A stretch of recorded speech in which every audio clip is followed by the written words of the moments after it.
Having trouble using your microphone or voice chat in EA Sports FC 26 on PC? No one can hear you? Can't hear teammates? In this guide, I'll show you how to fix mic and voice chat issues step by step, whether you're using in-game voice, Discord, or Windows settings. Open Start and type Control Panel.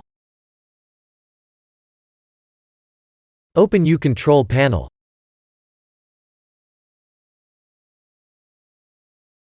Click on Hardware and Sound.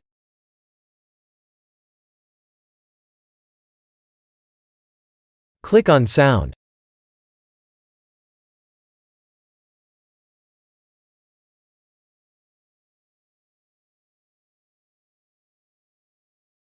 Open the Recording tab.